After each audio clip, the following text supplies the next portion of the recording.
Bacteria के नाम सुनते ही हमारे ऊपर एक खौफ सा तारी हो जाता है। छोटों से लेकर बड़ों तक हर कोई इस बैक्टीरिया से पनाह मांगता है। लेकिन अगर आज मैं आपको ये बताऊं कि बैक्टीरिया हमारे लिए मुफीद होने के साथ साथ बहुत ज़रूरी भी है, तो शायद आप इस बात का यकीन न करें। मेरा नाम प्रोफेसर डॉक्टर एजाज चीमा है और आज की इस शॉर्ट वीडियो में मैं बैक्टीरिया से मुतालिक आपके सामने 7 ऐसे हैरान कुन फैक्ट शेयर करूँगा जिससे आपको उम्मीद है फ़ायदा होगा।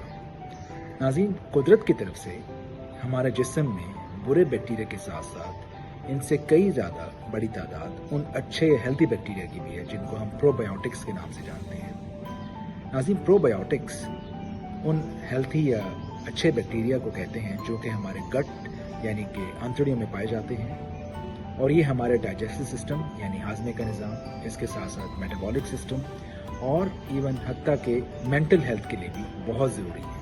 बुनियादी फंक्शंस हैं जिसमें सबसे पहला फंक्शन ये है कि जो हमारी गट की माइक्रोबियल बैलेंस है उसको ये मेंटेन करता है, यानी अच्छे और बुरे बैक्टीरियाज का जो बैलेंस है उसको रिस्टोर करता है। नंबर 2, जो हमारे जिस्म में विटामिन की सिंथेसिस हो रही है, इसमें स्पेशली विटामिन B12 की सिंथेसिस उसमें ये कंट्रीब्यूट करते हैं। तीसरा, जो हमारा इम्यून सिस्टम है और मेटाबॉलिक सिस्टम है उसको भी रेगुलेट करते हैं। और चौथा, इनका जो इम्पोर्टेंट फंक्शन है कि ये जो पैथोजेंस हैं उससे हमें ये प्रोटेक्ट करते हैं। तो इन सारे फंक्शंस या प्रॉपर्टीज़ को देखते हुए प्रोबायोटिक्स उन लोगों के लिए ख़ास तौर पर बहुत ही ज़रूरी हैं, बल्कि फ़ायदेमंद हैं, जिनको गैस्ट्रो इंटेस्टिनल प्रॉब्लम्स हैं, जिसको आप मैदे और आंतड़ियों की बीमारियाँ जिनको ना कहें, जिसमें लीकी गट यानी कि अल्सरेटिव कोलाइटिस या क्रॉन्स डिजीज़, इसी तरह इन्फ्लेमेटरी बाउल सिंड्रोम IBS जिसको कहते हैं। इसके अलावा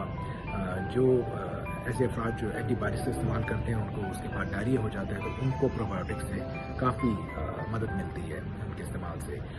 इसी तरह जो मेटाबॉलिक आपकी बीमारियां हैं या सिंड्रोम्स हैं जिसमें आपकी ओबेसिटी है, कार्डियोवैस्कुलर डिजीज़ हैं, इनमें बहुत इंपॉर्टेंट है प्रोबायोटिक्स और इनमें भी ये उन अफराद को हेल्प करते हैं। आपकी इंसुलिन की सेंसिटिविटी को ये इम्प्रूव करते हैं डायबिटिक पेशेंट्स के लिए। इसी तरह कोलेस्ट्रॉल को ये कम करते हैं। और अगर मैं बात करूँ मेंटल हेल्थ प्रॉब्लम्स की, जैसे कि हमने पहले जिक्र किया, तो उसमें डिप्रेशन और एंजाइटी के लिए भी प्रोबायोटिक्स बहुत मुफीद है। प्रोबायोटिक्स या प्रीबायोटिक्स के 2 कॉमन सोर्सेज हैं। एक तो कमर्शियल अवेलेबल सोर्स है जो कि आप सप्लीमेंट्स की सूरत में फार्मेसी से, सुपर मार्केट से हासिल कर सकते हैं। एक रेंज ऑफ प्रोडक्ट्स आजकल अवेलेबल है, ऑनलाइन भी आप हासिल कर सकते हैं, जो कि आपको प्रोबायोटिक या प्रीबायोटिक सर्विंग एक अच्छी डोज दे सकते हैं। लेकिन उसके साथ साथ जो परहैप्स इससे कहीं ज़्यादा कॉस्ट इफेक्टिव और शायद ज़्यादा बेनिफिशियल जो सोर्स है वो आपके वो तमाम प्रीबायोटिक रिच फूड्स हैं जो कि आपको एक हेल्दी गट फ्लोरा मेंटेन करने में मददगार साबित हो सकते हैं।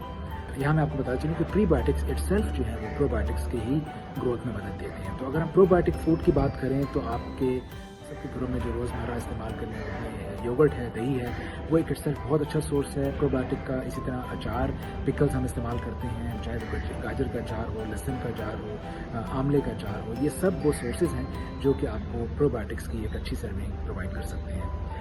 अगर हम प्रीबायोटिक रिच फाइबर फूड्स की बात करें तो उसमें आपके प्याज है, अदरक है, लहसुन है, इसी तरह एप्पल्स हैं, सेब, बनानाज, दलिया, ओट्स, बीट रूट, चुकंदर, ये सब वो सोर्सेज हैं जो कि कॉमनली अवेलेबल हैं, सस्ती हैं और एक बहुत अच्छी आपको जो है वो प्रीबायोटिक की डोज प्रोवाइड कर सकते हैं। अब यहाँ पे ये सवाल पैदा होता है कि क्या आइडियल या ऑप्टिमम डोज है for getting a good serving of probiotic and prebiotic. तो नाज़रीन, अगर हम गाइडलाइंस को सामने रखें तो एक क्लिनिकल इफेक्ट हासिल करने के लिए किसी भी बीमारी की मैनेजमेंट में तो हमें प्रोबायोटिक्स की तकरीबन 1 to 2 servings per day recommended है for getting clinical effect from probiotics. और अगर प्रीबायोटिक्स की बात करें तो तकरीबन 2 to 3 सर्विंग्स ये बनती हैं फॉर प्रीबायोटिक्स।